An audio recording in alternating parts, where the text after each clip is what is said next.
अयोध्या में रामलला की प्राण प्रतिष्ठा की तैयारियां जोरों पर हैं। भक्त अपने अपने तरीके से प्रभु श्री राम के भव्य मंदिर निर्माण में अपना योगदान दे रहे हैं।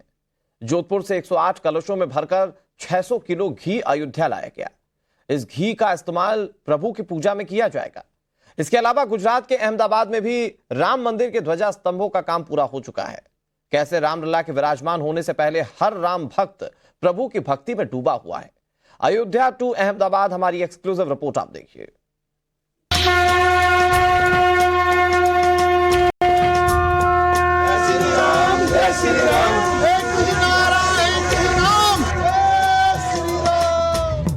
बस कुछ दिनों का इंतजार और वो शुभ घड़ी आने वाली है। 22 जनवरी को अयोध्या में रामलला विराजेंगे तो पूरे देश में दिवाली मनेगी। रामलला की प्राण प्रतिष्ठा को लेकर अयोध्या से लेकर देश के कोने कोने में तैयारियां की जा रही हैं। हर कोई राम काज में अपना योगदान दे रहा है, अपनी तरफ से कुछ न कुछ भगवान श्री राम को अर्पित कर रहा है। रामलला के विराजमान होने से पहले प्रभु श्री राम के भक्त जोधपुर से अयोध्या पहुंचे और भगवान राम के यज्ञ में इस्तेमाल होने वाला घी अलग अलग गौशालाओं से लेकर पहुंचे। श्री राम के भक्तों ने घी के इन कलशों को सरयू नदी में पवित्र किया, जिसके बाद अब इन कलश में मौजूदा घी को 14 जनवरी से शुरू होने वाले हवन में इस्तेमाल किया जाएगा। अयोध्या में भगवान श्री राम की प्राण प्रतिष्ठा का दिन जितना खास है, प्रभु के चरणों में अर्पित किए जाने वाला कलशों में भरा ये घी उतना ही खास है। जोधपुर की अलग अलग गौशालाओं से 600 किलो घी लाया गया है। कलश में भरे इस घी को इस तरह से पैक किया गया कि कलश उल्टा करने पर भी इसमें से एक बूंद घी का नहीं गिरेगा। प्रभु श्री राम को अर्पित किए जाने वाले इस 600 किलो घी को बनाने में 9 साल का वक्त लगा है। रखने के लिए बड़े परिश्रम किए। पहले मिट्टी के घड़े लिए, उसके अंदर घी को रखा और वो गर्मी के समय बाहर रिस जाता, निकल जाता तो घी का काफी नुकसान हुआ, जो हमने वापस गौ माताओं को जिमा दिया। और फिर हमने स्टील की टंकियां, आपने देखा होगा, तो स्टील की बड़ी बड़ी टंकियों में हमने सभी घी को 600 लगभग 617 किलो घी है और इस घी को हमने टंकियों में भरा और इसके बाद एसी लगाई और एसी में भी रखा कि बाहर ना आए और ये स्वाद चेंज ना हो, खराब ना हो, बदबू ना आए। इसमें हमने 5 प्रकार की औषधियां भी डाली हैं, जिससे एक कभी हर 3 साल में यदि आप डालते रहेंगे तो युगों युगों तक इस घी के लिए रख सकते हैं। हाँ, फिर भी यदि आप अब नहीं डालेंगे तब भी ये 50 साल तक घी खराब नहीं होगा।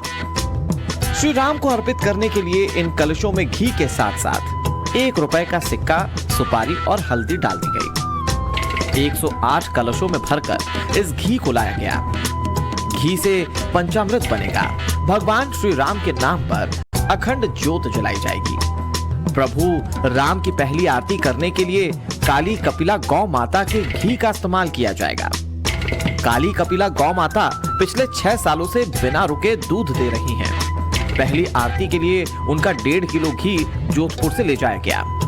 हिंद देश के वासी हैं, जिसमें मथुरा काशी है, राम नाम गुण गाएंगे सभी अयोध्या जाएंगे। तो आज हम अयोध्या आए हैं, आगे मथुरा भी जाएंगे और आगे काशी भी जाएंगे और राम की ध्वजा पूरे देश में विदेशों में सर्वत्र लहर लहराएंगे। जय जय श्री राम। बहुत बहुत शुक्रिया महाराज जी हमसे बात करने के लिए। जरा मैं एक बार आपको तस्वीरों में दिखा देना चाहता हूं कि ये जो कलश है, ये देखिए, ये कलश, इस पर आप देखिए यहाँ जय श्री राम लिखा है। आप देखेंगे ऊपर स्वास्तिक का चिन्ह बना हुआ है, ओम के निशान है यहाँ पर, और इसको पैक किया गया है ताकि ये जो घी है वो खराब ना हो, और इनको इन कलशों में भर के यहाँ पर रखा गया है। प्रभु श्री राम की प्राण प्रतिष्ठा से पहले भक्तों में काफी उत्साह है। जोधपुर से श्री राम के भक्त अपने साथ रथ भी लाए हैं। 108 रथों को जोधपुर से अयोध्या पहुंचाया गया, जिसमें 5 बड़े रथ और 103 प्रतीकात्मक छोटे रथों को भगवान राम की सेवा के लिए लाया गया है। से अयोध्या तक की जो दूरी है उसको तय करना आसान नहीं होता। आप गाड़ी से भी जाते हैं तो आपको पता है कि ये कितनी लंबी दूरी है और कितना वक्त लगता है, लेकिन सिर्फ देश नहीं, दुनिया भर से प्रभु श्री राम के लिए उनके जो भक्त हैं वो कुछ ना कुछ अयोध्या तक पहुंचाना चाहते हैं, चाहे वो मिट्टी ही क्यों ना हो, रज ही क्यों ना हो, वो लाना चाहते हैं और प्रभु के चरण में अर्पित करना चाहते हैं।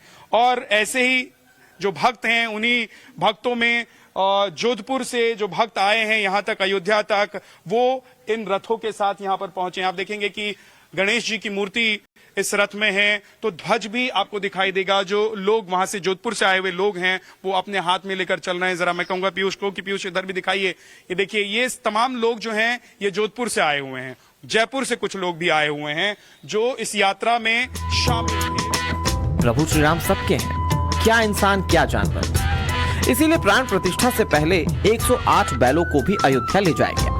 1000 किलोमीटर से भी ज्यादा की दूरी कई दिनों में इन बैलों ने पूरी की। ये वही बैल हैं जो घी से भरे कलशों को लेकर प्रभु श्री राम के चरणों में अर्पित करने के लिए अयोध्या तक पहुंचे। वीडियो देख सकते हैं, मेरे इशारे से बच्चे चलते हैं, मतलब ये बैल चलते हैं। तो इनसे मैं बहुत प्यार करता हूं, बहुत प्यार करता हूं, क्योंकि यदि आप कुछ दोगे तो लोगे, कुछ दोगे तो लोगे। तो ये बैल भी आए हैं और राम काज में आए, और राम काज में आए हैं, क्योंकि भगवान राम की आराधना भगवान शिव करते हैं। तो जहां, क्योंकि भगवान शिव के बगैर नंदी की कोई पूजा नहीं, नंदी के बगैर, भगवान शिव के बगैर नंदी की कोई पूजा नहीं। तो भगवान शिव अकेले कैसे आते, नंदी पे सवार होके आना था। तो 108 सूक्ष्म रूप, छोटे रूप में भगवान शिव भी आए हैं, तो वो भी इन्हीं रथों पर बैठ के आए हैं। तो इन बैल, जो ये नंदी महाराज, बैल महाराज हैं, ये रथ खींच के लेके आए अपने स्वामी को लेकर भगवान श्री राम की अयोध्या पावन भूमि तक। अयोध्या में भवन निर्माण समिति की बैठक हुई। ये बैठक मंदिर परिसर में भी की गई। मंदिर निर्माण समिति के अध्यक्ष नृपेंद्र मिश्र इस बैठक में शामिल हुए। इस बैठक में मंदिर निर्माण कर रही कंपनी के इंजीनियर भी शामिल हुए। इसके अलावा 22 जनवरी को प्राण प्रतिष्ठा के लिए आए भक्तों के लिए अयोध्या में तैयारियां जोरों पर हैं। लोगों के रुकने के लिए शेड बनाए जा रहे हैं। मंदिर और उसके आसपास के इलाकों को खूबसूरत बनाने के लिए पत्थरों को तराशा जा रहा है। 22 जनवरी, आज से 42 दिन बाद 22 जनवरी 2024 को इसी राम जन्मभूमि का प्राण प्रतिष्ठा का प्रोग्राम है। प्रभु श्री राम अपने गर्भगृह में जाएंगे। आप देख सकते हैं यहाँ पे बहुत तेजी से कार्य चल रहा है। 15 दिसंबर में 80% कार्य यहाँ पे हो जाएगा। ये पत्थर तराशा जा रहा है और लोगों को धूप ना लगे, धूप से बचने के लिए इस तरफ देखिए इस तरीके के शेडेड बनाए गए हैं। इसके ऊपर ग्रीन शेड डाले जाएंगे। जो लोग यहाँ पे आएंगे दर्शन करने के लिए, उनको हर तरीके की सुविधा मिले। और आप ठीक देख सकते हैं कि गेट भी, जो गेट बन रहे हैं, प्रवेश द्वार का मुख्य जो गेट है वो गेट भी लगभग बन के तैयार हो चुका है। उसका ऊपरी शिखर का कार्य बाकी है, जो दिसंबर में कंप्लीट हो जाएगा। अयोध्या में रामलला का गर्भगृह भी लगभग बनकर तैयार हो चुका है। राम मंदिर ट्रस्ट के महासचिव चंपत राय ने आज गर्भगृह की तस्वीर ट्वीट की। इन तस्वीरों में रामलला के विराजने का भव्य स्थान लगभग तैयार दिख रहा है। मगर सिर्फ अयोध्या ही नहीं, बल्कि पूरे देश में श्री राम मंदिर निर्माण की तैयारियां जोरों पर हैं। गुजरात के अहमदाबाद में श्री राम जन्मभूमि में लग रहे ध्वजा स्तंभों को तैयार किया जा रहा है। मंदिर में लगने वाले इस ध्वजा स्तंभ की ऊंचाई 44 फीट की होगी। इनमें सबसे ऊंचे ध्वजा स्तंभ का वजन 5500 किलो है। बाकी 6 स्तंभों का वजन 700 किलो से ज्यादा है। इनकी लंबाई करीब 20 फीट तक रखी गई है। देश की आस्था का विषय बना राम मंदिर जल्द ही अपनी प्राण प्रतिष्ठा में शिरकत करने वाला है और इसी के लिए 5500 किलो की दर पर बन रहा है वो महास्तंभ, ध्वज स्तंभ, जो कि मंदिर के सर्वोपरि पर दिशा में ध्वज को लहराएगा।